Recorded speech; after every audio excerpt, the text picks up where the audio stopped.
Almost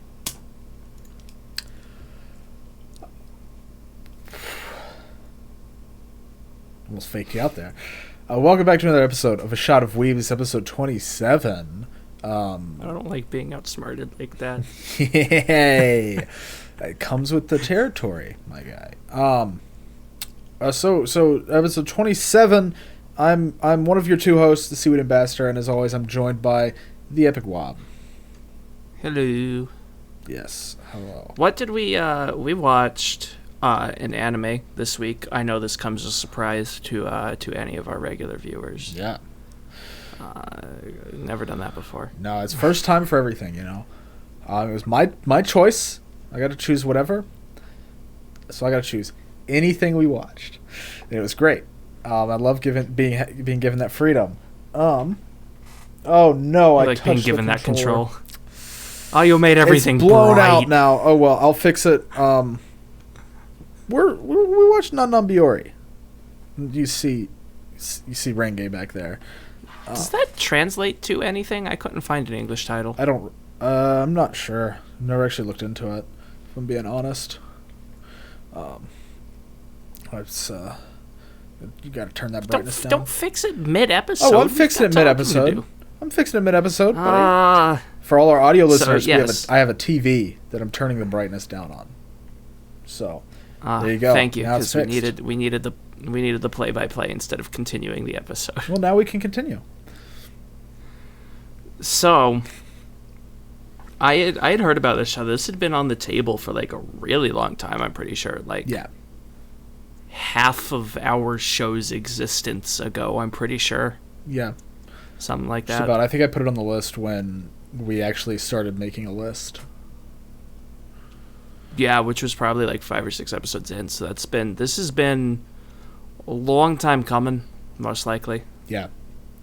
But before we get into it, we got a drink. It's called a Shot of Weeb, not a talk of Weeb. So I forgot to prepare a follow-up. I'm gonna have to take this. I thought you already prepared. Are you? No, I prepared the drink. I don't have something to. I'm gonna be a goblin. I'm gonna have to drink straight from the 2-liter because I forgot to pour a follow-up drink. Oh, this is gonna be on camera. I apologize. All right. Well, are you ready to take the shot of Weeb? Yeah, unfortunately. Right. Kampai. Kampai. Yeah, that's a good flavor. That's a nice one. I got the half of the same stuff I had last time, but a different flavor. So this is the green apple flavor. Very nice. Gives it a little sour. Half of that vodka wound up in my beard. How? How did you miss your mouth? Because I overfilled it like I always do. Because I'm still using... Again, for audio listeners, I'm still using the Christmas mug that I've been using since the start because I never... How long have we been doing this podcast? How long have we been shooting vodka for the podcast? Oh, it's been a few months. It's been several months, and I still... You need to get a shot glass. I haven't even bought a cheap one. I haven't picked up like the plastic ones. Just go pick up Why do I do this to myself? I don't know. But as always, what we've been trying to do... drink responsibly. We know our limits, so we're being safe, but we're having fun, you know. And for clarification, I'm going to be sipping from this mug through the rest of the show. It is not filled with vodka. I am topping it off with Sprite right now. Oh, you're not gonna sip vodka through the show. I wanted to clarify, I want to make sure it was known. Yeah. All right. Well. I bought this 2-liter an hour ago, and it's already almost empty. I have a problem. So I guess we should probably just go ahead and get right into it, right? Right into Non Biyori. Did you have anything you wanted to start with? Do I have anything? Oh, right. Thank you for reminding me of the thing that I wanted to say. Oh. I already know who... Let me figure out how to phrase this, because I don't want to say best girl. This isn't the kind of show where you pick best girl, I don't think. No, but it's not. What, favorite character? it's not favorite character. Okay. I guess it is favorite character. I don't know. It's a very close tie between two of them. It is not the person you think I'm gonna like. Oh, who yours is? Yes. I thought you were saying I knew who, or you knew who mine was. No, I'm saying you're not going to guess who my favorite is. So I wanna know, is it in the main 4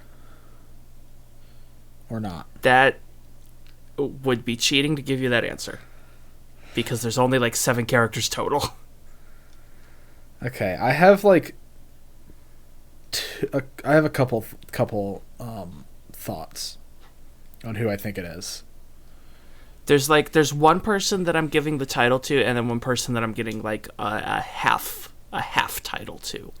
Okay. But I don't think you're gonna guess the like full title person. Not for me. Not this time. Okay. I'm shaking it up. Well, I think you'll definitely guess mine. So, my favorite character. Thank you for the misplaced confidence. All right.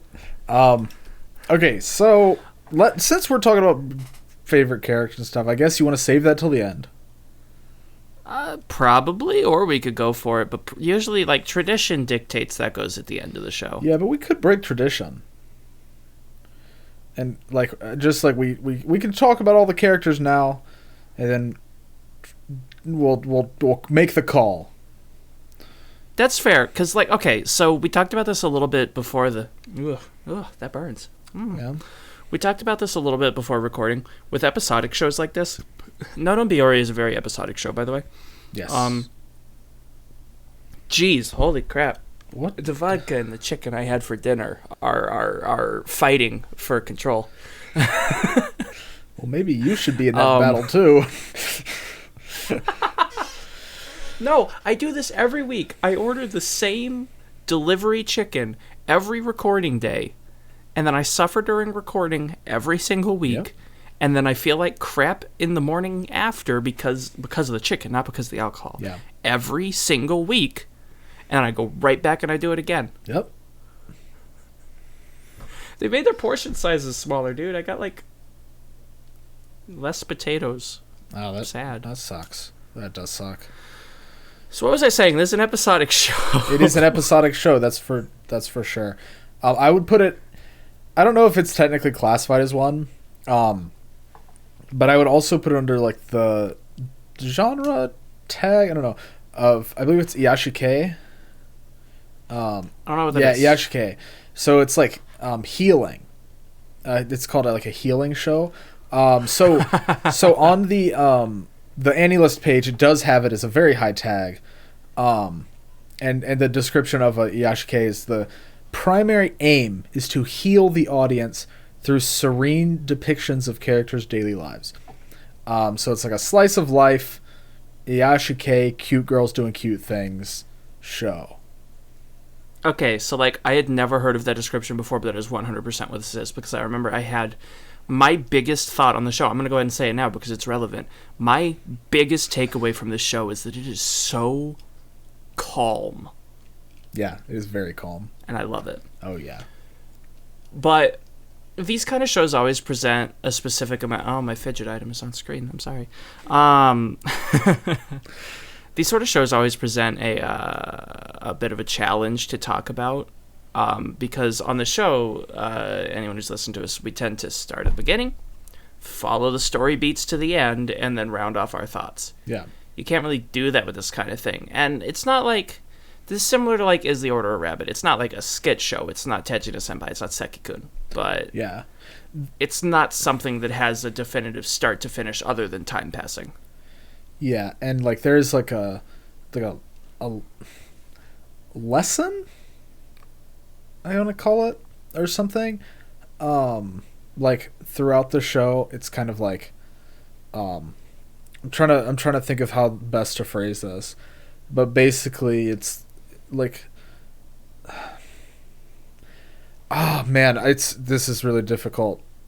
Like 2 or 3 shots in, but basically, like there's there's no like aim of the characters, right? Because it is just like, hey, here's these girls, watch them do stuff. They're going to school.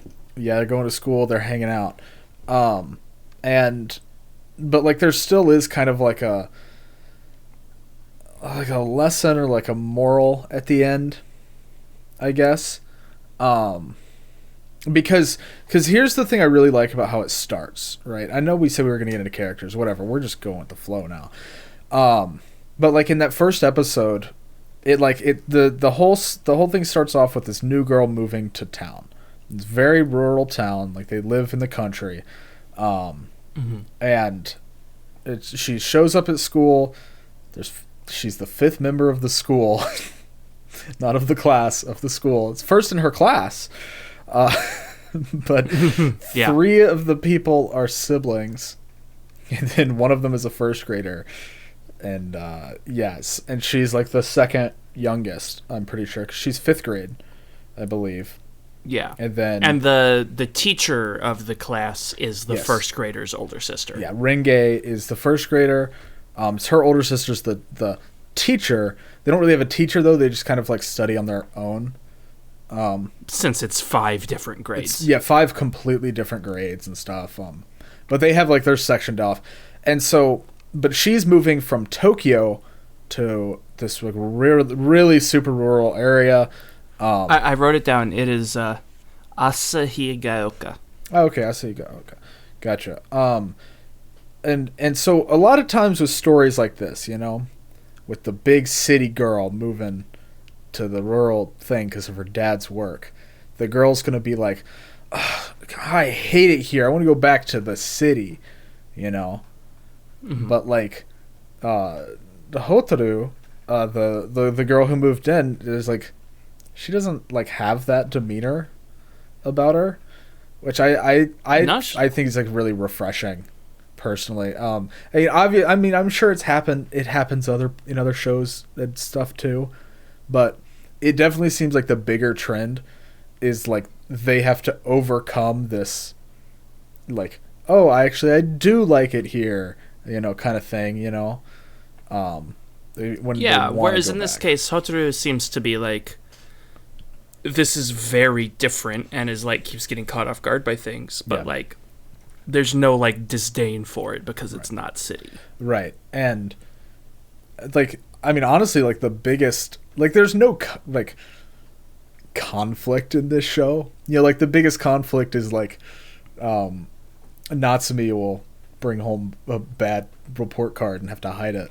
Then her mom comes in and brings down the apocalypse. I believe they call it. Jeez. And they said Armageddon. Oh, it's Armageddon. Armageddon. That's what it was. Yes, they Armageddon. say that like 16 times in one episode. Yeah. It's like, why? Yeah, it was great. Why is this your theme? It was great. And so like, there's really no conflict. But like Rengo, who is a first grader, doesn't know much about the world. And in the first episode, she's like, "Oh, do we live in the country?" And they're like, "No." Or no, Natsumi's like, no, of course not. You know, we have all these amenities here that are not really amenities. They're just country things, you know. And which Solid said, Natsumi is not the brightest. No, so there's a reason she kind of brings makes home sense the for her bad to fall grades. in line. Yeah, yeah, she's trouble. She's the athletic one of the group, for sure. But yeah, I mean, if you say so. I don't know. Well, there's not much athleticism going off in this show. Out of the 5 of them, she's like the sporty one. You know, I guess you could say that. But yeah, so she like that whole like episode. She's like, no, I already don't live in the city. But like, I mean, I'm gonna kind of spoil the ending. I don't know. It's like, this is relevant. Like at the end of the show, Renge's like. Yeah, like Rengo, like at the end of the episode 1, she's like, "Oh, we do live in the country. I knew it." And then like it never comes back up again. Someone slips up and like says it. Well, it's Natsumi who says it. Because then she starts complaining about where they live. But in the last episode, like at the end, she's like, "Well, yeah, our family owns this mountain. Doesn't your family own a mountain in Tokyo?" And she's like, "No, we don't even have sand and dirt outside of the playgrounds." And Renge's like, oh, so, like, do you not like it here then? And Holtru's like, no, it's great. I love living out here. That's one of the reasons why, because of the sand and the dirt and mountains and stuff, and edible plants. And the mountains that literally everyone owns. Yeah, and edible plants. And then Renge's like, nice, yeah. And so like Renge is kind of like, I mean, she's a first grader. Like, there's really no like conflict in her thinking at all. She's just kind of one state and then another state, you know. Yeah, she's like kid. Exactly. So. Yeah, she is a child. Yeah, but like that's kind of, I would say that's like the moral though, I guess, is that you can always find something good about where you live. I don't know. Like if we're gonna have a moral to it, I don't think it's necessarily like that important to the show though. Like I don't think it's like core to the experience though, if that makes sense. Can I talk about the setting for a second? Yeah, like, go for it. It's a little bit... There's something that was rattling around in head. So, like, I want to give a little bit of context here. I haven't talked too much about my background. I mean, there's, like... I've made comments about me being Southern and then people saying, no, you're not Southern. I am people. But we'll have this argument again another time, I'm sure. But... I'm not going to pretend I'm from this level of rural. I wasn't. I'm from a, like, small town. But I'm from small town adjacent to this kind of rural. I knew people who grew up this kind of rural. And so watching this again and seeing, like, where they're living, seeing, like, the nature that they're wandering through, the dirt roads, I'm sitting here thinking, I'm like, damn, I miss home. Interesting. Because it has similar energy, like, because I mean, I was in the town next to that, but that's still close to the kind of stuff I was familiar with. Like, I realized I've been up in a city, not like city, like not like New York City, but like much more urban area than where I grew up, and I realized watching this show, the sounds of cicadas and frogs. I miss listening to the frogs while I'm trying to sleep. I miss hearing the cicadas when I'm wandering around in the evening. Haven't heard either of those in years. Interesting. Okay, because see, again, I am people. Because I did grow up in a town like this. I mean, like even my mom and stepdad, even they don't own a whole mountain, but like they've got quite a bit of land, and like we've got neighbors that we would just go buy vegetables from that they would grow. Did we like check and find out your hometown is smaller than mine, right? By a significant margin. By a significant margin, yes. There is just over 1,000 people in my hometown currently. Yeah. Yeah. And so like it's a very small place. Like everybody knows everybody kind of deal, you know. I mean I went to a school outside of my town because one, that school was really bad. And two, well, I guess that's actually the major reason.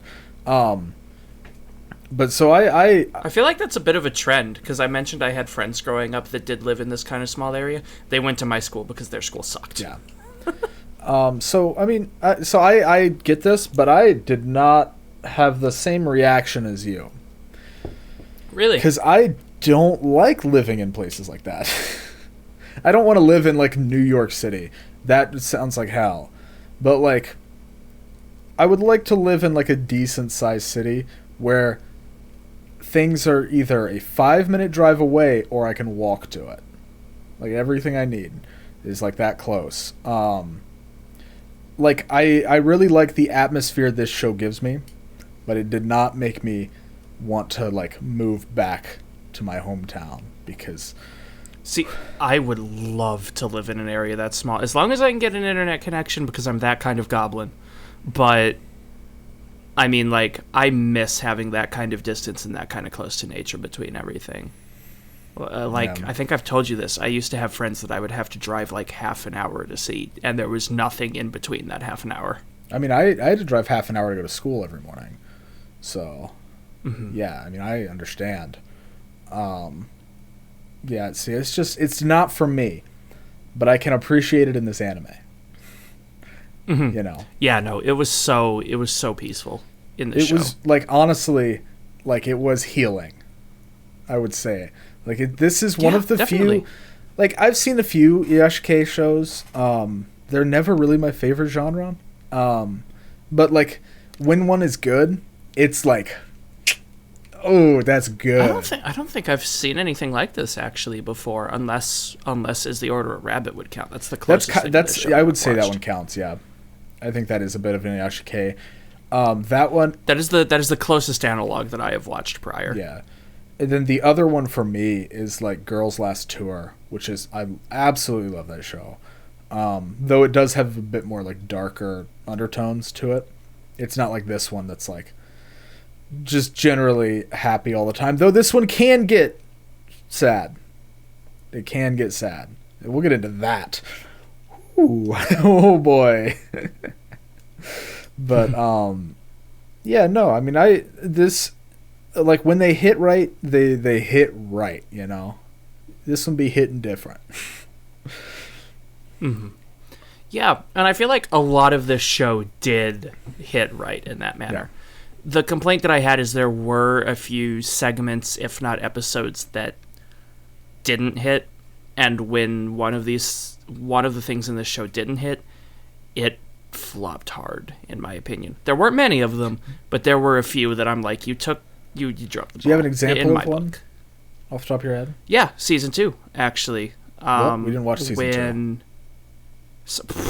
Episode 2. Okay. Whew, I was about to say. Oh. No, so...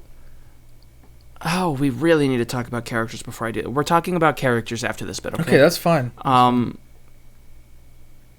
Hotaru has this, like, super hard crush on her senpai, almost the oldest in the class, not quite the oldest, but Komori, who is the older of the two sisters, but she's smaller and has, like, a bit of a complex about it. Yes. Hotaru has, like, a mega senpai crush on her.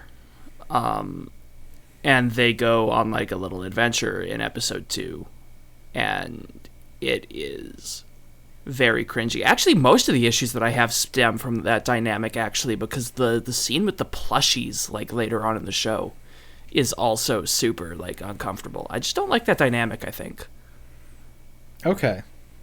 I guess I can understand that. I do like their dynamic. But it's definitely, like, a personal preference there. Like, for sure.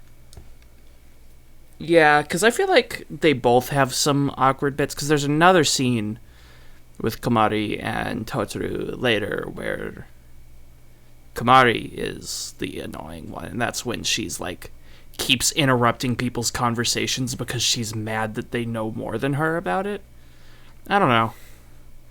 Those were just a few segments that fell a bit flat for me, like, compared to the rest of the show. Okay. All right. You seem very contemplative there. Do you have something to say about it? I'm just trying to remember when that scene in particular happened. I mean, I can tell you episode 8, but I don't know if that'd help you. Like, okay, what else? What else happened in that? Like, what else was? That was also the Persimmon episode. That was when they draw each other. Like, this was the first skit in the episode, is when Koma and Hotaru go on a picnic together. That was the first. Yes. I remember this bit now. Yeah. Yeah, they go on the picnic, and then, like, right after that. No. The picnic was later. The picnic was later. Hold on. The picnic was later. The picnic was the last episode. Hold on, I'm stupid. It was just after this was just the drawing each other, and then the last bit was the persimmons. Yeah. Yeah, it was that episode. Okay. So it wasn't that they were right; they were more grown up. Like, they were acting more grown up. but because they both kind of Yeah, knew, which is like Komari's like issue, is that she's the oldest but doesn't feel like she's the oldest. right, because she's smaller and her sister doesn't treat her like an older sister. Given there's only 1 year difference, I believe, between the two. Yeah, one is, I wrote down their grades. The two sisters are 7th and 8th grade. Yeah, and the brother is 9th grade. And the brother is 9th grade. The brother is somewhat of a gag character. He doesn't have any lines. He doesn't have a voice actor. Nope. There is only one instance that he speaks, and it's while he's playing electric guitar, so you can't hear him. Yeah. Yeah, no, he's pretty good. He's not there that much though, which kind of sucks. No, he's definitely like secondary cast to the point where he like they make a joke of him being forgotten in an episode. Yeah, no, because he is like never there. Yeah, or is just there in passing. Right. Yeah, so that's their brother. Let's go ahead and go through the characters here. So we've got the oldest, Komari.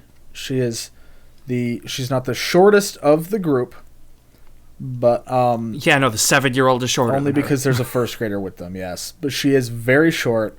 She has the longest hair out of all of them, and she's got a fang.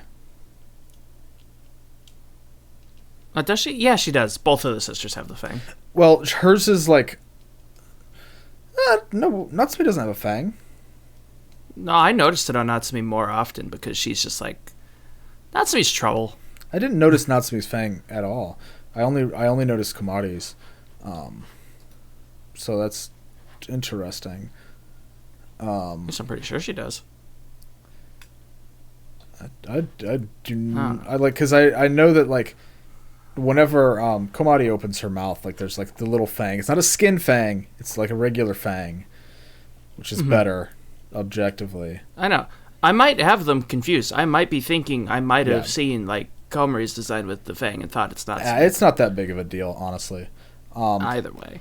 Yeah. And, but yeah, she's the oldest aside for Suguru, the brother, but is often confused as a kid by other people or treated as a kid. Yeah. Like young kid. Yes, the very young kid. And then there's Natsumi, the Komari's. Yeah, she's an airhead. She's a tomboy. Very like. I'll say athletic again because she is fairly like athletic and sporty. And yeah, unlike her sister, she keeps her hair like tied back. Yeah, and it's shorter. It comes like down to about her shoulders. So it's a bit shorter. She's got like orangey hair, but yeah, she's the troublemaker. She comes up with all these schemes and stuff. Mm-hmm. And also refuses to take responsibility for anything she does. Yeah, that's true. Then we got Hotaru, the new girl, city girl. She's got a longer hair, not as long as Komari's though. She is the tallest of the group, even though she's a 5th grader. But she's just kind of super chill, and just likes to be around everybody. I think she except for when she's being obsessive about Komari. Well, she still likes that. I think she just kind of like enjoys herself. You know what I mean? Like she enjoys like being in the moment, you know. Like when she's like, there's in the last episode when she's like walking with her parents, even just doing that, she's just kind of smiling, you know. Yeah. So she's glad to be experiencing this country living. Yep. And then there's Rengo. She's a 1st grader. She's funky. She's got purple hair. The only introduction I had to the show ahead of time, because you showed me, Seaweed made me watch like unassorted clips. I think some of them were from season 2 because I didn't see all of them. A lot of them were from season 2. But one of them that I specifically remember that you showed me like 2 days ago was literally from like 5 minutes into the show. Yeah. Yanpasu. Oh man, it's great. I love that bit because it's so short. It's so short, and then she does it to Natsumi. Then Natsumi's just kind of like, Yeah, sure, Nyan Pasu.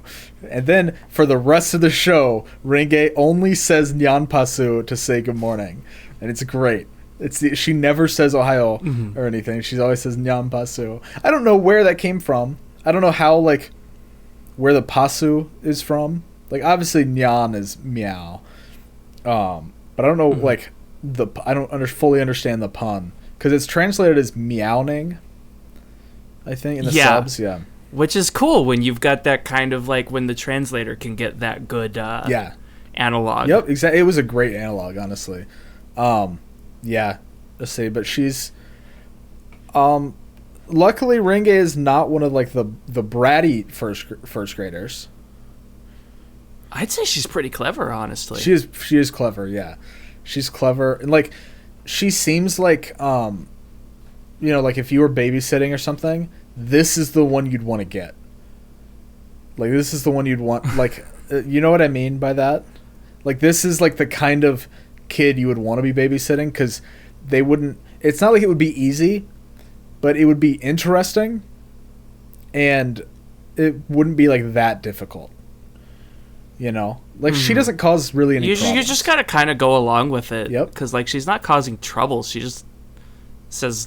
dumb kid things, which is harmless. She's got a tanuki. Yeah, with psychedelic name. And that psychedelic name is Goo. I don't know how that's a psychedelic name, but they did say in English, psychedelic name is great. Which, you know how I am with English. I immediately wrote that down. Oh, yeah. There's a couple times where they use English in this show really well, I think. That's the only one that, like, I really noticed, which means the others blended in really, like, plenty fine. Yeah. Well, I mean, the whole... I can't remember the word again now. What not apocalypse. Oh, when they're saying Armageddon. Yeah, Armageddon. Yeah, they're saying Armageddon in English. Well, I think that's fine because I don't know if there is, like, a direct translation of that. It's probably just a loan word. No, there's not. But then there's one other time during, like, I think it's in the Armageddon episode, or, like, it's a similar scene. No, it's not the same episode or, like, the same sequence, but it's when Natsumi is being scolded by her mom because her mom found her report card. And then... That is the same episode. Is it? Okay, so it's the same episode. All right. Well, Natsumi, like, her mom says something, and Natsumi's like, God, and, like, she starts it out with that, and then just says the rest of it in English. It was, instead of saying, like, oh my, like you know how Joseph says, like, oh my God, she just says, like, does it, like, real quick, and it's like, it was really funny, like, how I think I missed that. Yeah, no, it was good. No, Psychedelic Name was the only one that, like, really stood out to me, and that killed me. I don't know why. It was really good, yeah. Yeah, no, that's... Yeah, the English was really good. This is Japanese lunchtime rush. Yeah. Oh, man, that's a classic line. Classic line. I love that line so much from Kuroko no Basket. But, yeah, so let's see. We've got... So I guess we got a couple more characters we can just kind of skim over. Yeah, we got the side cast. Yeah, so which is... Well, I mean, there's only, like, 3 of them, right. So I want to give them their moment. I'm not gonna, like... We've already talked about... By skim over, I don't mean, like, oh, here's this person, this person. I mean, like what we've been doing, we're not going to, like, do a full dissertation about each of them. Right.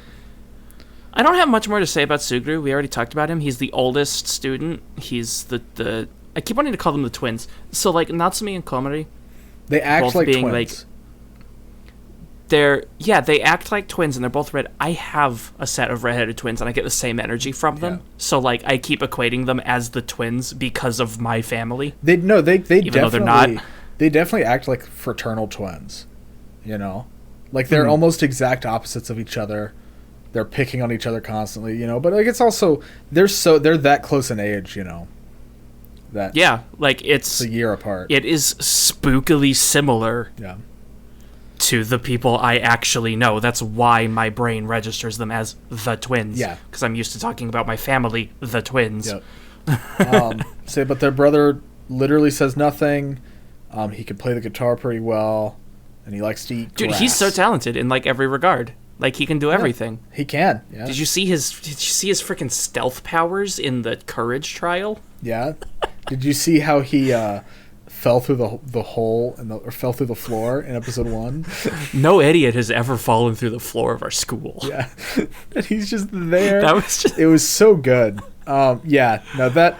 But yeah. So I mean, I don't know if there's much else to say. I mean, he's in like 6 or 7 scenes, really, throughout the whole show. But every scene he's in is gold, and there is one specific one that we are going to talk about in a bit. Okay.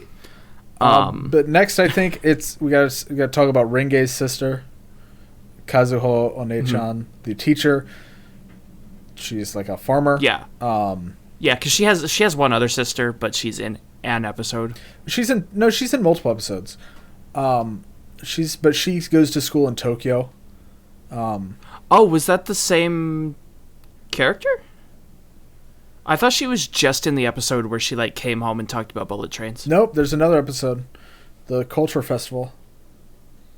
Okay, so she was... Okay, yeah. My bad. I didn't realize that was also her in the Culture Fest. Yep. I'll admit I wasn't paying the closest attention during the Culture Festival episode. I had something else I was trying to work on. Yeah. But Kazuho seems like she would drink a lot. You know? You know what I mean? Like, she seems like she's just, like, a happy drunk all the time. But, like, she still, like, cares about them all. It's not like she doesn't actually drink. She just has that, like, demeanor about her. You know what I mean? She is sleepy. That is her character trait, is sleep. Yep. She's always sleeping. She dozes off during class because all the students are just self-studying. But then she also just has, like, really good lines when she chooses to interact. Like, at one bit when Natsumi is like, can I just not do my work and go play? And she's like, well, I mean, you can do that, but you'd have to admit you're a failure as a person to do it. Yeah. But then also Natsumi pretends to think and it's like, all right, guys, who wants to play ball?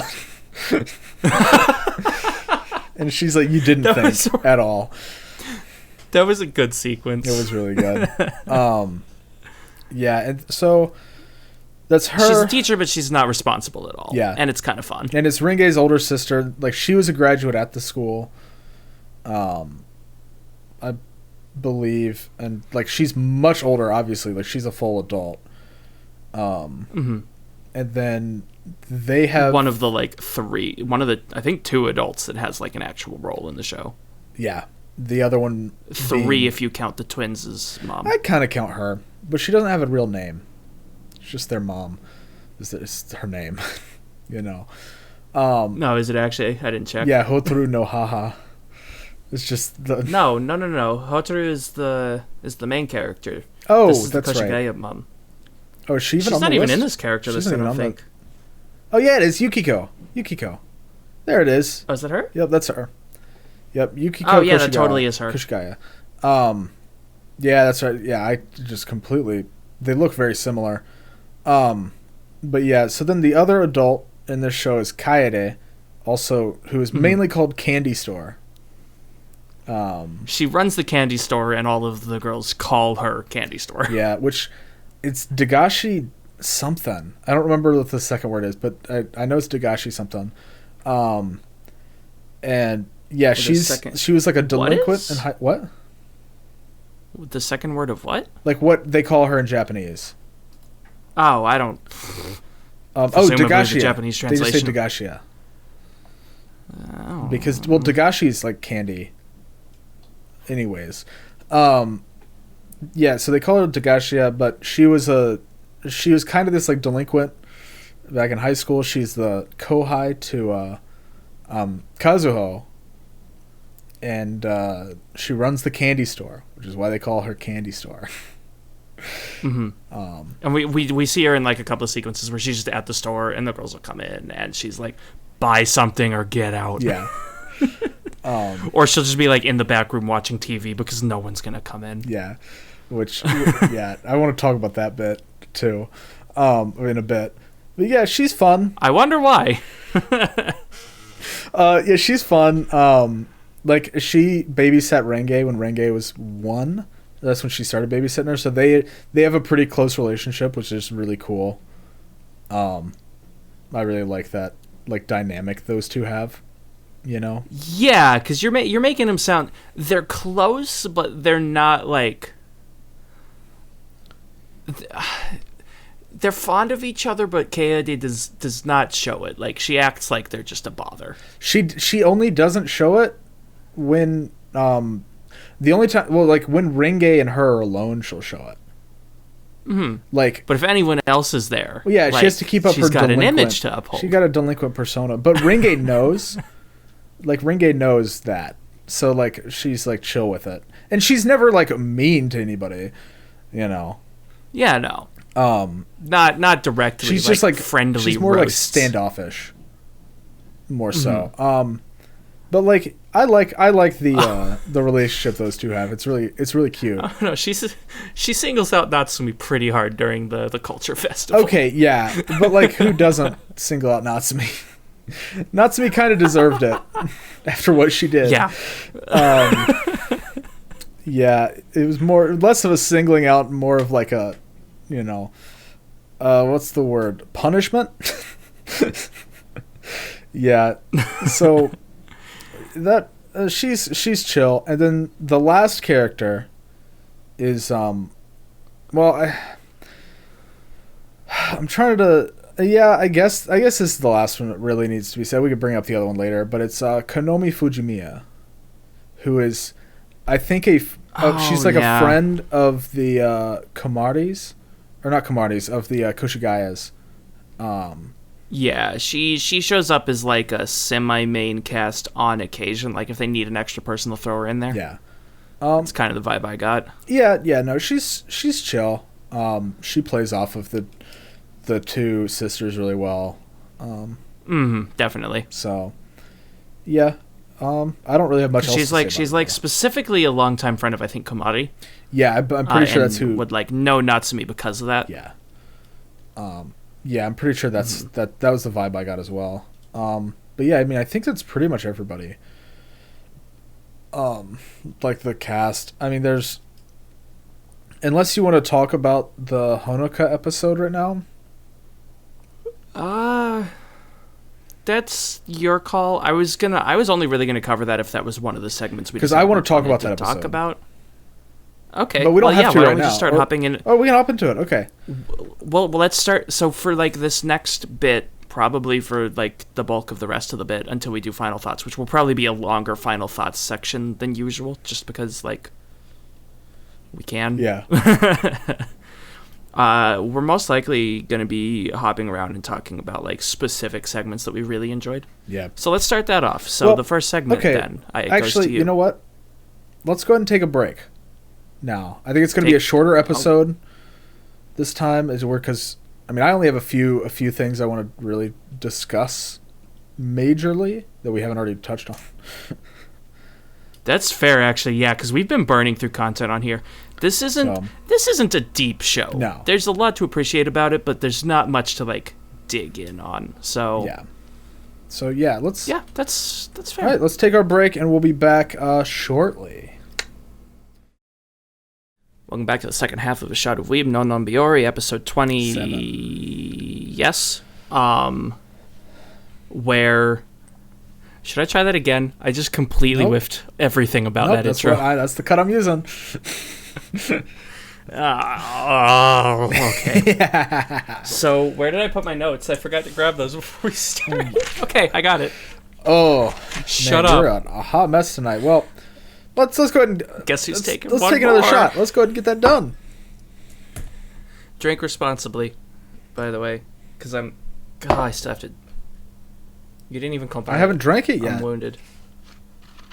I have to get the Sprite bottle ready. Get the freaking. I was just smelling it because it smells like a Jolly Rancher. It's really good. What does mine smell like? Rubbing alcohol. Oh, nice. Kompai. That's what happens when you buy cheap. Goodbye.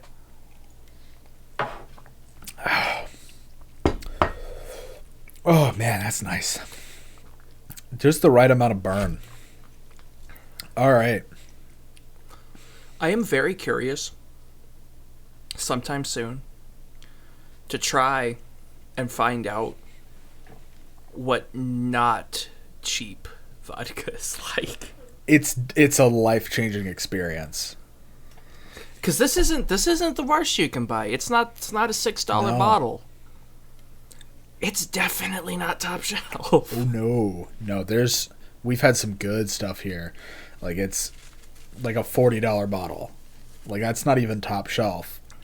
But like, you know what? It's so good. You know what? I will try good vodka on this show if this show at some point manages to pay for it. All right. Well, there you go. Well, I mean, honestly, I've been wanting to change it up. Like, I don't care if this is taking away from our time ding, and I'm going to ramble for a second. I've been watching a YouTube channel. I've been watching How to Drink. I'm not going to bother sending people his way, because, like, what am I going to do? Send 2 more viewers? Woo.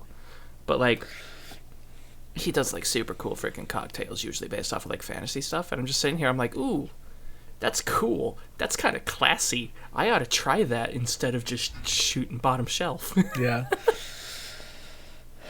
Oh, for sure. Well, dear. Do you want to actually talk about the show? I'll let you do that. Okay. So to do an abrupt tonal shift here, let's talk about I believe it's episode 4. Yes. Episode 4. That's the one I'm talking about. Mm-hmm.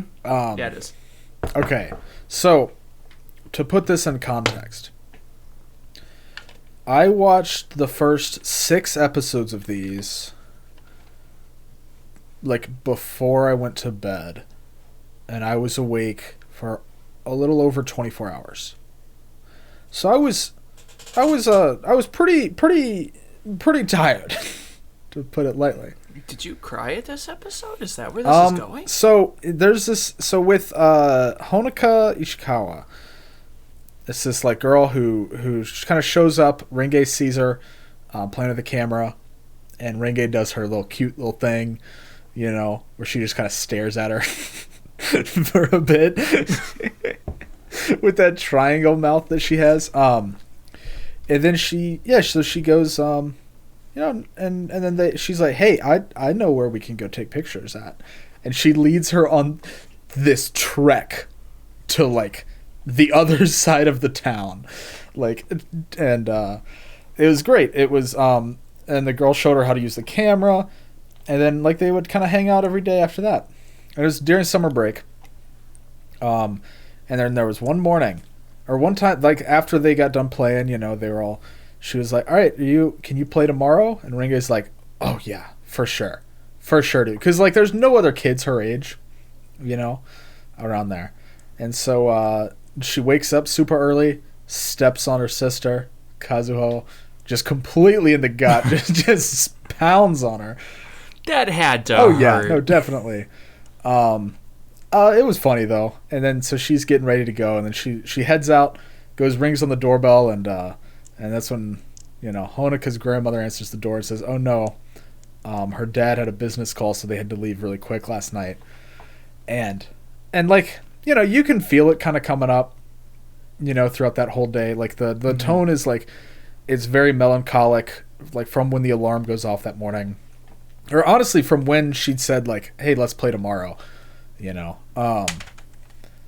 And it just, it's this almost still shot, you know, on Renge's face, just her deadpan face. And it was great. And then after what felt like an eternity, I don't know why it felt like it was forever. I don't know if you had that same feeling. I mean, they linger on that shot for a really honestly long time. It was probably like 30 seconds, like no exaggeration, at least, like, yeah, legitimately. And then her face kind of like contorts, and like she starts like crying basically. And I won't lie, I didn't cry, but I did tear up at that bit, you know, because I was like, oh god damn, because like that shit hurts. You know. And yeah, especially because, you know, when you're a kid and you don't have object permanence yet, you know, you don't know if that kid's coming back or anything like that. So I really liked how the way the episode ended. Also, I was super chill with like none of the other cast members were there, except for like Kazuho just slightly, you know. Yeah, this was just a Renge episode, just like, straight Renge. up. And yes. Sorry for the second half. Yeah, the second half, yeah. And then she gets a letter, and then she gets all excited, like, oh, she's coming back next year? Well, I gotta draw her a picture. I gotta write her a letter. I gotta draw her a picture.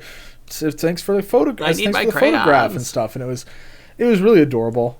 But yeah, it did get me to like kind of tear up there, because it was devastating, honestly. And I think it's a mixture of my sleep deprivation and and also it just being a well executed like scene, honestly. Like or not scene, but bit. Shot? No. Like the whole episode, like that whole section of the episode. Like it was just. I've been calling them segments. Yeah, that's a good way to put it. Yeah, that whole segment was really well executed, like from start to finish. It's one of my favorite segments, I think, of the entire show. Honestly, I wasn't expecting that much of a turn. Honestly, not from the tone. No, of the show. because like from the start of the show, you start off with Nyan Pasu. And like you just get all these like really dumb jokes, and it's really like, and her very badly playing the recorder. It's adorable. And then so when it takes this turn, it's like, oh man, they do it so well. It would be so easy to fumble that, and just not do that well, but they did it so well, and I'm so happy. Yeah. This is tangentially related. I don't really have a good way to bring it up, but like it's not going to sit right unless I mention it. And it's probably the vodka has got me wanting to go. I'm sorry. But like in regards to that final shot where it lingers and like focuses in on her as she like, as you can like see the emotion like coming to a head. Did you ever watch Fire Force? I have not watched it yet. Oh, okay. So you're not actually going to know what I'm talking about here. This finally is an unusual turn.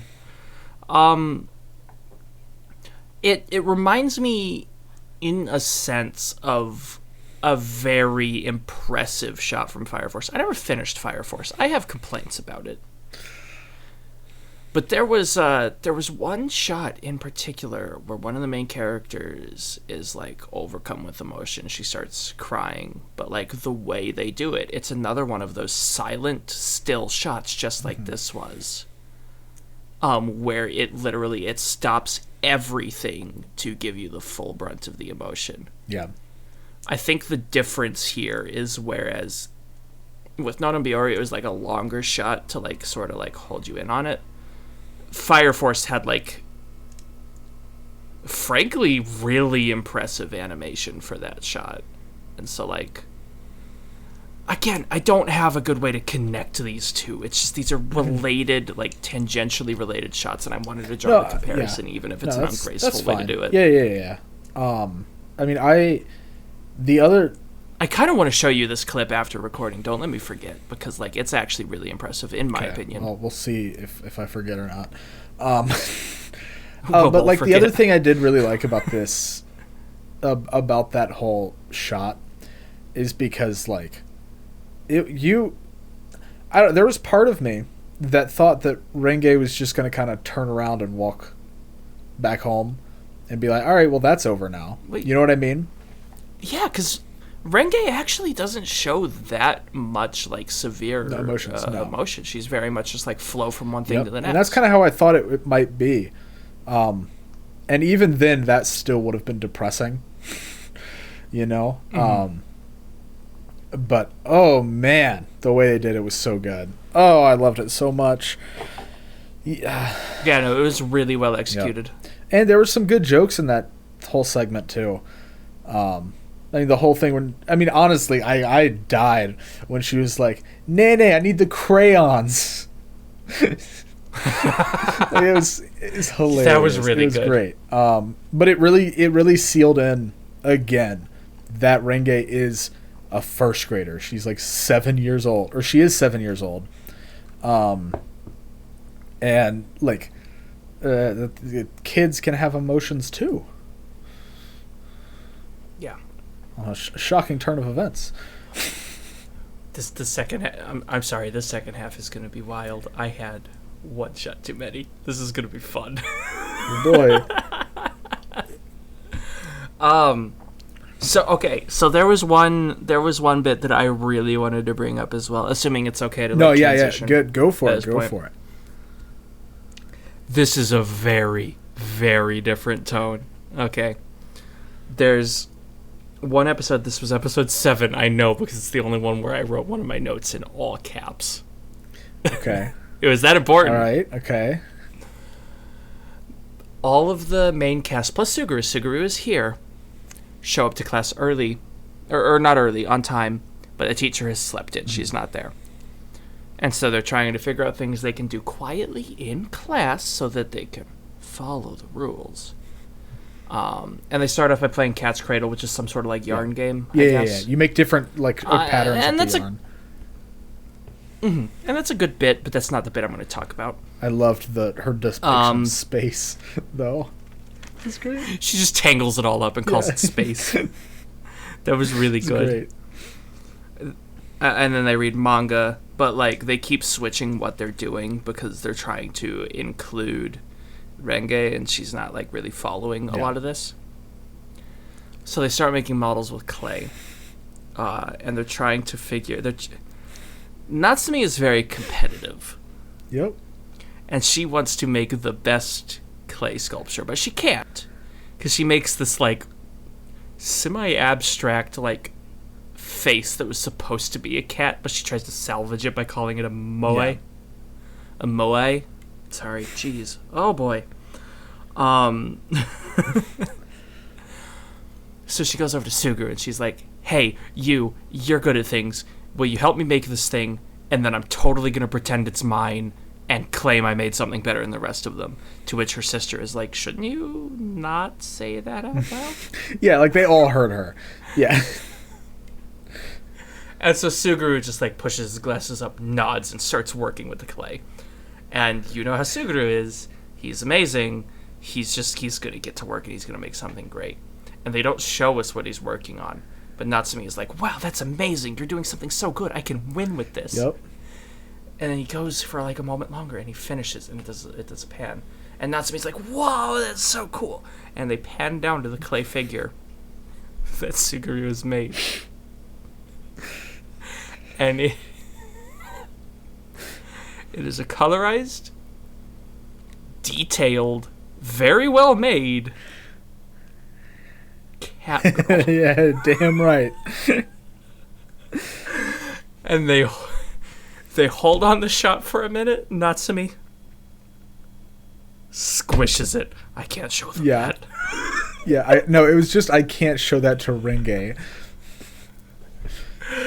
It was so good because I mean, like if you say anime cat girl, where anybody's mind goes, that's what he made. Yeah. And then but then like to follow that up too, because this is like the first thing Renge has been like actually invested in, and she's over there and she's like making this like really smooth ball out of her clay, and they're all like, "Oh, what are you making, Renge?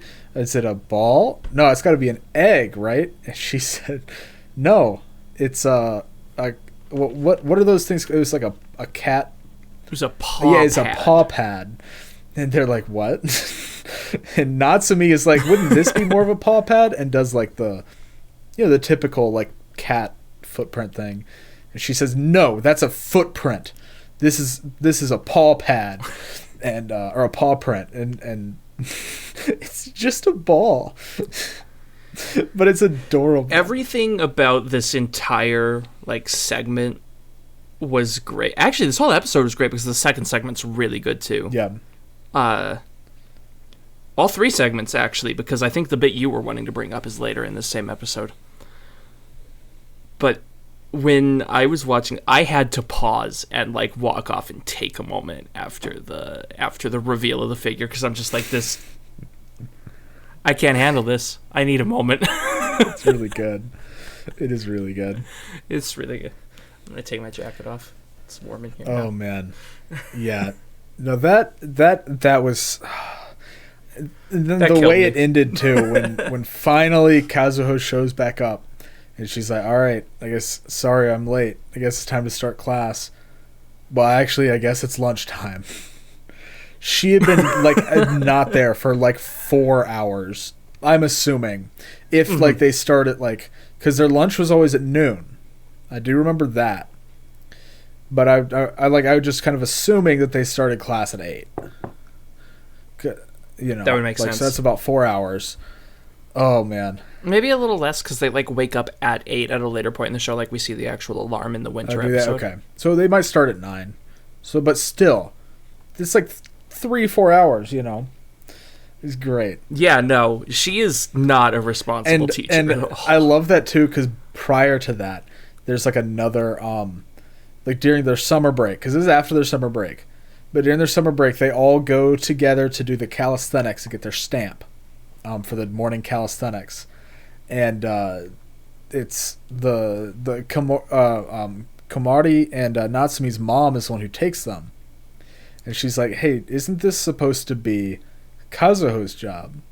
And Renge's like, yeah, but she's still asleep. And so their mom's just like, well, I'm going to have a talk with her. And Renge is just like, yes, you need to.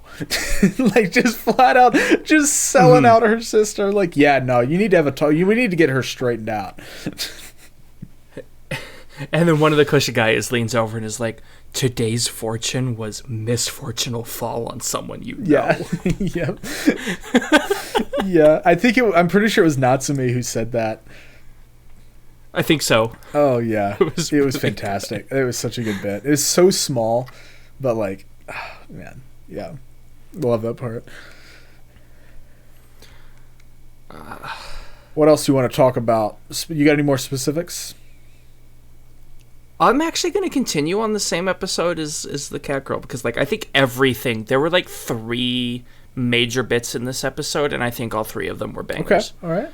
Or at least 2 of them I really, really enjoyed, and I have a feeling you have strong thoughts about the third part. So right after the clay modeling, when it cuts to the next bit, is when Renge and Hotaru go up the hill to feed, I don't know if it's the families or the schools, they go up to feed the rabbits. Okay. And one of the rabbits has burrowed a hole to get under and out of the cage, and so he's sitting outside of the cage. And so Hotaru's like, I don't know how we're going to catch him. And the Renge's like, no, I've got this. If you chase the rabbit, it won't work. We got to outsmart the rabbit. So she sets up a line of ears of corn down the road and then stands in the cage holding 2 carrots. And Hotaru is like in there because Hotaru is supposed to close the door once the rabbit comes in to get the carrots. And so the rabbit wanders up, sees the corn, starts nibbling on it, sees the next corn, hops over to it, starts nibbling, hops to the next, to the next, to the next. Sees Renge there with the carrots. And Renge's like, come on in here, get the carrots. And the rabbit looks at her, and then it focuses in on the latch of the door. Yep. And the rabbit smirks. The rabbit itself smirks, jumps up, kicks the door, and the latch falls in place, locking Renge and Hotaru in the rabbit enclosure. Oh, yeah. This is a 10,000 IQ rabbit. It is. It's like a 5-head move here. Like, oh, man, it's so good. And so we get the next, like, several minutes of them two trying to figure out how they're going to survive living in this cage, because no one's going to hear them and no one's going to check up on the cage for 3 days. And nobody knows that this is where they went either. Oh, man. And then I'll let you finish it out. Oh, you want me to finish it out? So we get a side shot after the 2 of them talk for a little bit. Hotaru is losing her mind, by the way, because like she's not used to this. This is bad. And Renge's totally chill. We get a side clip of the teacher. It's just like burning garbage outside the school. Because is that a thing? Is that a thing for like schools to have incinerators? There's incinerators. Don't you remember in JoJo's? That's wild. Don't remember it in... Oh, I do remember it in JoJo's. I was going to say, of all the cursed media, I remember freaking Yandere Simulator had one. Yeah, probably. Yeah, no, they separate their trash out. They do their incineration on site. I'm pretty sure at most schools. That's wild. Oh wait, and Dangan had that. Dangan Yep. won at least. Because that becomes relevant. Either, what was I saying? The teacher was out there, and like, Helcher is shouting, and the teacher just doesn't notice. But what the teacher does notice is the line of rabbit food. Yep. Wanders along, picking up all the ears of corn, like, ooh, I can make a good dinner with these. Before stumbling across the rabbit, and it's like, hey, you can have some corn. Seeing the hole in the ground. Oh, I should patch that up, seeing them in the cage. You guys want corn? Oh, man. It was so good. It was fantastic. Really good. I loved that bit, yeah. That whole rabbit stuff is great. Are you interested in talking about the remaining part of this episode? Because the third segment of this episode is the bit where Renge goes to the candy store. I want to at least mention it a little bit. Because I really like the like Renge's interactions with everybody. Because she acts differently around everyone, you know? And like, we don't know Kaede that well at this point. I think we've only seen her a few times. And it's... Yeah, she's had smaller roles, like, up until this. She doesn't get a full episode until, like, 10 or 11. Yeah, it's 10. 10. But this is when she becomes, like, relevant to more things. Like, this is, like, the first time. But Renge goes in the store and is like, hey, how much is this thing? You know, she's like, oh, it's just 300,000 yen. And Renge's like, whoa, that's expensive. and she's like, oh, before that, actually, Renge had gone outside of the store to look at the capsule toys and was like, no, these things are super weird. You can tell because they're in these solid plastic black casings. And she's like, they're not that weird. Here, I'll do it for you. And puts one to get a watch. And then she gets, what was it she got? It was like a sad mushroom. It was some sort of plant. It was a mushroom. Screaming variant. It was the mushroom screaming variant, I think. A specific type of mushroom. Yeah, and she was like, why are these outside of my store? And then they go inside, do the little candy thing. Yeah, because Renge had immediately called it out, like, this is a scam. They're made black so that you can't tell what you're going to get. It's just to trick you out of 10 cents. Yeah, well, $1. Or whatever it was. It's like $1 around there. Yeah, that's $1. Yeah. So then they go inside, and she's and she gets fooled by her about the 300,000 yen for the little candy thing, and she's like, "No, I'm just kidding. It's just 30 yen." And then without buying it, Renge puts it back. It's like, "Oh, can I gotta go. Can I use your TV? A great man is starting." And as soon as I heard that, I was like, "Oh, Renge knows what's up." How faithful of a parody is it?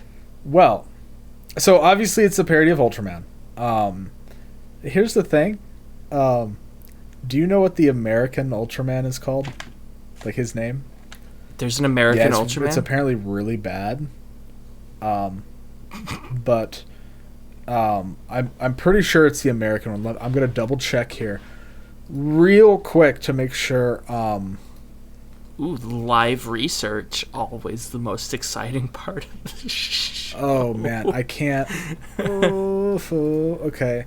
Let me copy that. We're going to paste. Paste and go, please. Paste and go. Why are you trying to paste it? You should have had this ready, I'm man. so sorry, dude. I just don't know. Okay, so this is actually the Australian one. Australian one, okay. And their name is Ultraman Great. Oh, okay. Yeah. So, Ultraman or Great Man. I mean, it's good enough. It's got a similar design. It's much closer than like a Kamen Rider or Sentai design, you know, for it. Mm-hmm. And but honestly, the best part was just seeing Renge get hyped over Great Man. So she is a girl of culture. She knows what's up, and she would like because that's the Ultraman there. So like, man, loved seeing that. Loved it. Yeah, and Kaede has like nothing going on, so she just chills with her and watches it, and it's good. And Renge's like doing all like the motions and stuff. Oh, it's great. Loved it so much. That was my main. Yeah, because like there's a bit where like Kaede like gives her a ride home, quote unquote. It's like on a motorbike, but she's like, it's too dangerous to ride solo, so she sets Renge on the bike and walks her home on the bike. And as they're just walking along, Renge is just like sitting there. You can see the gears turn in her head, as always, before she great man punch. Yeah. And Kaede's just like, do you want to walk home? It was great. It was so good. And it's like that's the thing that I keep saying this, right? But like it's just so relevant throughout the entire show, but like she is a kid and she acts like a kid. You know? She doesn't it's not like some other shows that try to like depict a kid where it's like this like kind of like just a small adult, you know, or like they're either too stupid or they're too smart. No, she's like I know you haven't read it because it's a manga and you don't know how to read. But there's this manga called Yatsubato, and the main girl, her name is Yatsuba, and like it reminds me a lot of like she just gets into like these wacky hijinks, you know, and stuff, which is very much what I would imagine this show would be if Renge was the focus instead of like the whole group being more of the focus, you know. And I absolutely love it. It's great. I love that, all of that stuff. So yeah, it was good. Very good. Also, Renge is also like secretly super talented. Like, so we have a bit earlier. It was in one of the episodes that I complained about, actually. When Komari is like throwing a fit that Hotaru is more adult than her, but like they start sketching each other, and then we get to see Renge's like drawing. I don't even remember why I brought this up. I hope it's relevant. It will be. Renge is like, I'd like to draw you, Komari, and then Hotaru starts simping and is like, let me do it too. Yep. But then they actually, so like, Renge's doing like this abstract sketch or whatever, and she's like, okay, hold on, let me actually try for a second. And does like a legitimately insanely good sketch. Like, better than I could do. And Renge is 7. Yep. And everyone's like, that's actually incredible. You should put that in like a competition or something. And she's like, this isn't even what I wanted to draw. What's a competition? Yeah. She's like, I didn't want to draw something like realistic. This is not good. It's great. I've just noted the bag, my dinner. I ordered delivery for dinner and the bag is in frame. I only just noticed. Oh, who cares? I'm a goblinoid. I thought I cleaned frame. I'm gonna just lean in front of it. If you can't see it, it's not there. Okay. I'm having problems today. I'm sorry. so lost now. No, you're fine. Okay. It's okay. So okay, here, I'll go with one of my other favorite bits or segments. It's episode 10. It's actually like the entire episode. Actually, it's like I think it might be my favorite episode. Yeah. This is the first sunrise of the year. Yeah. Okay. And so it's New Year. Everybody's like staying up and everything, and then Renge falls asleep because it's late and she's 7. So she gets tired. Yeah. She falls asleep, and obviously Kazuho does too because she's always sleeping. But because it's the new year, Kaede is over, and Hikage, their other sister, is also over. So they got like the whole crew together, and so Kazuho, Kaede, and Hikage all decide, hey, let's go watch the first sunrise on the mountain, and they make this whole plan, And like after Renge goes to sleep, they put her in bed, and they're like, all right, let's head out. And Renge wakes up and's like, no, I'm going too. What's up? Like, you ain't leaving me here. So they take her along after she promises to eat even foods she doesn't like carrots and green peppers. So after that, we get that all of that stuff, and then we get this as they're walking up the mountain, we get this really good backstory. This was the part that I really liked. Surprise, surprise. But the backstory behind like Kaede and Renge's relationship, and we find out how Kaede started babysitting and stuff, and it's really adorable. Like my favorite part of this episode is when after she's done babysitting her, she shows up at their house one day later and is like, hey, we had extras of this, I want to give it to Renge. And they're like, we can't give her expired food. She's like, it's not expired, these are brand new. They're like, well, how is it extra? Shut up. Let me give it to her. It is, okay? And it's just like these little like baby like biscuit cracker things. And they're just sitting on the porch. Renge's eating her little crackers, and then Renge like offers one to Kazuo, and Kaede, not Kazuo, to Kaede, and Kaede eats it, and it's just so cute, the whole moment, and then it's really and then they good. find, and then like they're asleep together, like I think that happened after when they were babysitting. Kaede fell asleep with Renge. And then there's a parallel at the end of the night when they get back from the mountain. Kaede, and they're all like, did Kaede go home already? And they're like, no, she's right in there.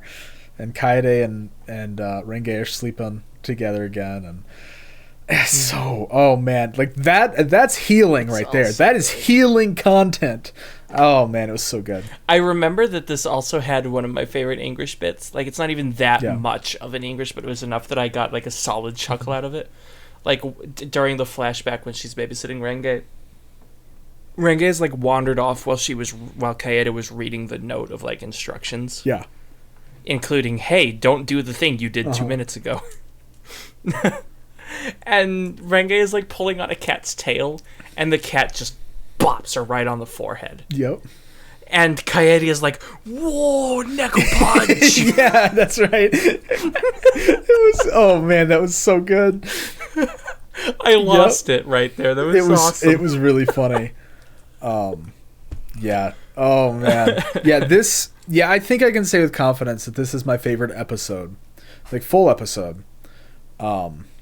Of the entire series. It's just like, it's so nice, just healing. Mm-hmm. Oh, there's one other good English. They make a Sparta kick joke in a different episode, like the next episode. Yep.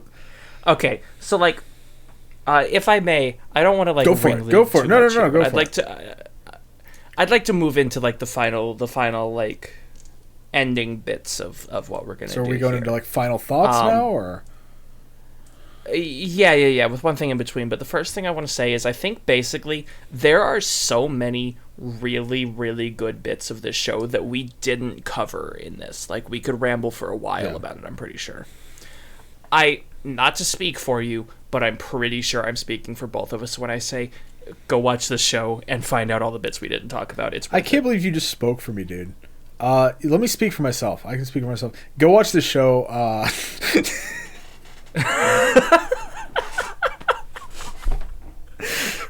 Oh, we are both so out of it right now, dude. I can see your reactions, and I'm like, yeah, he's where I'm at too. Oh yeah. It's a good night. Good night for recording. Gang, buddy. Okay. Okay, so before we go into final thoughts, I do want to take a moment. Who is your favorite person in this show? I'll take a guess. Oh, fuck. Probably Renge. You talk about her a lot, and like, I feel like that's the kind of energy that like you would really appreciate when watching a show. Oh yeah, it's definitely Renge. I love Renge. I mean, that's why you said it. You said before we started recording, you're like, "Oh man, you've only got Renge. It's a good screenshot, but I prefer the whole cast." And I was like, "Nah, it's Renge." That line that you have on your screen right now is the last note that I wrote on the entire show. I wrote down the line. It's funky, so and that's what I ended my notes on. So okay, because I'm. Yeah, do you want to give the context? Because I'm watching this on Blu-ray, right? And it's on through my PlayStation 4. And when I'm streaming, I can take a screenshot. I can't take a screenshot on Blu-rays. It doesn't let me. It says not allowed. So when this happened, I marked down the time code to get this frame back because I was like, this is where we're at. It's what we're putting on screen because I knew I love this shot so much. It's really and good. It's such a good way to end the show too. It's like the final thing in the show. Natsumi had dressed her up as a fairy. They'd given her a flower crown, a Renge flower crown. It's the same flower that she's named after. And then put some leaves in her overalls to make her look like a fairy. And then she went up to Kaede and was like, I'm a Well, no, because they called her fancy. And she said, well, I'm funky. Oh, I thought she was just missaying fairy. No, she's missaying fancy. Either way, it was great. So good. Fantastic. Yeah, that's my favorite character of the show. Actually, I believe if you go to my profile on AniList, yeah, she's in my favorite characters list. You can do a characters list on AniList? Dang. She's one of my favorite characters of all time. Interesting. So, yeah, I love Renge. All right, well, I guess it's time for me to guess yours now. Yeah, although I think you're going to get it simply because I prefaced it at the beginning of the show. I don't know. Okay. So don't give me any hints right now. I want to tell you the two that I'm just going to stop talking. Okay, these are the two that I'm like in between right now. I think it's either Natsumi or Kaede. Honestly, like those just feel like they've got that energy that you would vibe with. I like that both of us are picking the other person's favorites based off of energy. Yeah, bro, you really like it's like the vibes you give out, bro. Like it's crazy, dude. Like no, legit. We were talking in the mid break about how our server does things, and I'm like, look, there's people I don't know so well, so I just guessed off of their energy and their vibes. No, that's exactly what. Yeah. You know, I think I'm gonna go with Candy Store or Kaede. I think that I'm gonna guess that as like your favorite character. Just tell me right or wrong. You've got it nailed. Yeah! You've got it nailed. I love the sass that she gives whenever. Like literally, I already mentioned it. One of my absolute favorite lines is Great Man Punch. Do you want to walk home? Yeah. It's so good. And like all of her lines are gold like that. The reason I started off at the very beginning saying I thought you would get it wrong was because I legitimately thought that you were going to guess the teacher is my favorite. Oh, okay, interesting. Yeah, she wasn't. Because until they started developing Kaede, I did think she was the best. Okay. See, okay. Although I mentioned I have a half vote, that half vote goes to Suguru because all of his scenes are gold. The whole three of them. You were a big fan of him. Okay, so especially because I've seen like a really good one of his sequences from season 2. We watched the ruler fight scene. Oh, it's a great scene. Okay, so here's the thing, right? Before we got on a call and like started discussing the show at all, and all I knew about your thoughts to the show was, God, there's so much cute. That's all I knew. I did think it was going to be Komari because she has that kind of energy. Well, it was tied between Komari and Kaede because like. Wait, Komari or Natsumi? Because you said Natsumi the first time, didn't you? Komari, okay. Because she's got that kind of like demeanor that a lot of your other favorites have. but she does take it to the extreme in ways. So I know why she's not your favorite now, right? Like I get it, or why you're not a big fan of her. I mean, she's all right, but she does have some segments where it gets pushed a bit far, and I'm just like, okay, right. Look, you're being that's what I mean. now. Yeah, but I don't know. I thought you were really gonna jive with Natsumi, too. Like honestly, is it Natsumi your comment? No. Your comment, or you keep no, I don't keep changing it.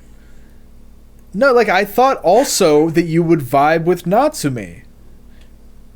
That's why when I said my initial two guesses, that's why when I said it was tied between two, I said Natsumi and Kaede. Yeah, and then you went on a tangent about Komari there. Yes, because I initially, before we discussed everything, thought it would be Komari. Oh, okay. So you thought it was Komari, and then we had a little bit of a talk, and you're like, okay, it's either Natsumi or Kaede. Okay. I'm picking up what you're putting down. Are you sure? Too many tries. Do I need to spill it again? For the sake of the audience, no, you don't. Oh man. Yeah. No, it's just a fun show. I really need to watch season 2 because it's my second time watching season 1, and I still haven't watched season 2. I own it. It's on this Blu-ray. It's got both season 1 and season 2, and there's a third season and a movie and a couple of VAs. I think honestly, given how much you seem to enjoy the show, I'm surprised you haven't like devoured every content. No, I know. I don't know why either. Like, because initially when I watched it, I was like, I love this. I want to watch more of it, and which is why I bought the Blu-ray because it had both seasons, and I was like, I'm gonna watch it all. Please, you buy the Blu-ray of every anime. I do not. I buy the Blu-rays of anime that I like, or if they're very cheap. Please let me know the day you get a Blu-ray of Assassin's Pride. Oh, but yeah, no. So I really do need to watch more of this show. All right, well, let's get into final thoughts. We got the favorite character argument out of the way. Which one of us wants to sum up our thoughts first? I'll let you pick which order we go in. You go first because I've already seen the show before, so I want to hear your initial. Me go I want to hear your first. thoughts first. Yeah, so I was going into this with minimal information. The only things I had seen before was like a 20-second clip about Nyanpasu. And I think a short segment of Rengo playing flute, weird recorder. Flute. And then the ruler fight. So like I didn't have much going into this. I didn't even know what the premise was. This show, what are the words that I can attribute to this show? Calm, peaceful, cute, and comfortable. I think that's the best way I can put it. I like... Oh, geez. I talked about this with John Weed. Seaweed. What was that?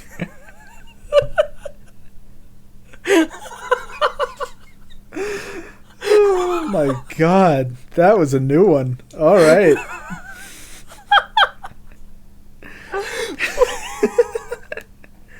This show was really good. I'm not going to go down that train anymore. I already whiffed it. It made me want to be where they are. It was such a lovely environment. It made me want to go. I can't say go back to the country. I didn't live in the country. I lived near the country. It makes me want to be in that kind of location. It made me just be... you feel good. It's a feel-good show. I felt good watching this. It's a really easy watch. I had to watch like 9 episodes today. It didn't feel like it. I just sat down and watched the show. It just goes by. You feel good vibes watching this show.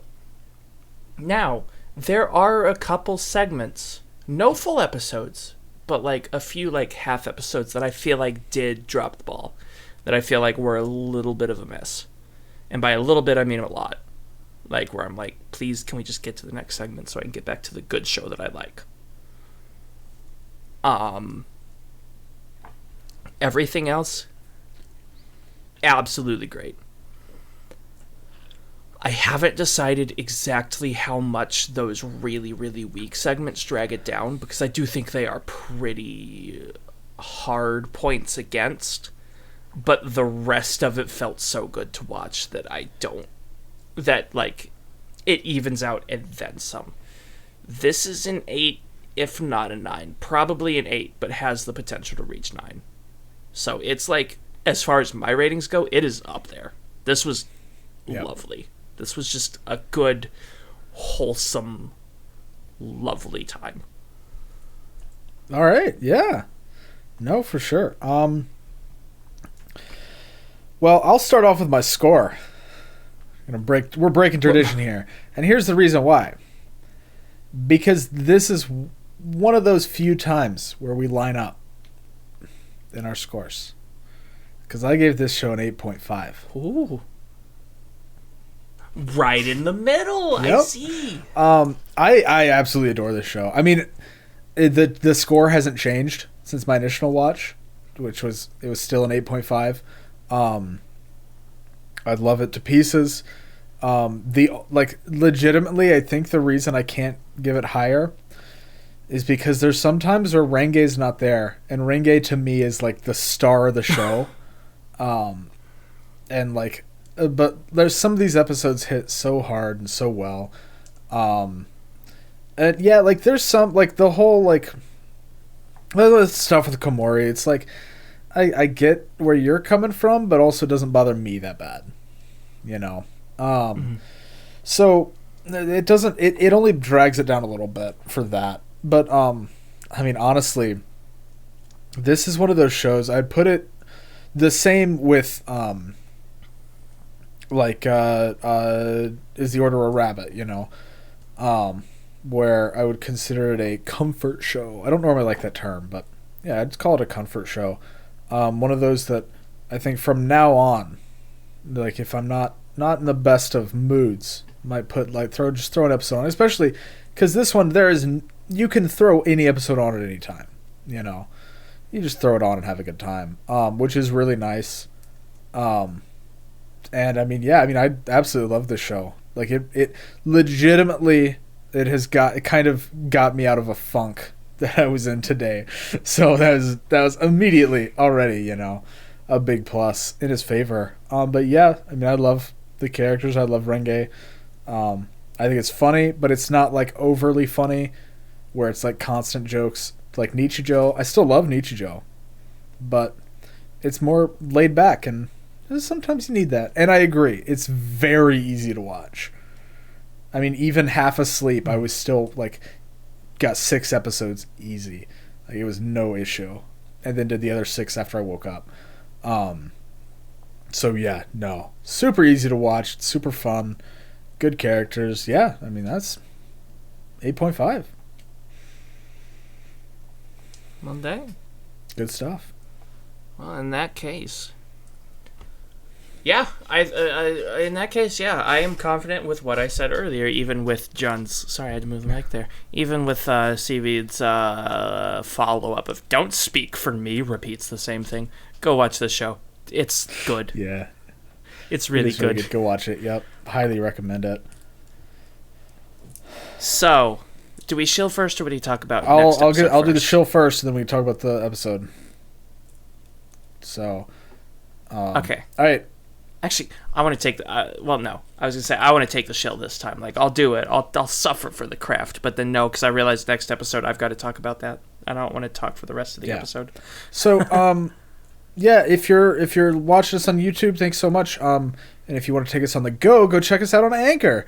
Or any other podcast platform. If you're listening to us audio only, go check us out on YouTube where you can see our beautiful faces. Beautiful asterisk. You can go follow both of us on Twitter. Wob does more updates for the show there. I don't do too many of those. I normally just retweet cute anime girls. That seems, and Ultraman, you know, the same. Mostly Ultraman, I feel. Ultraman and Devilman. Yeah. And if you would like to support us monetarily, then you can listen to our Anchor or any other audio platforms. We've got ads running. We'll get a little kickback from that. And on the Anchor page, we do have a donation button. You can just donate to us directly.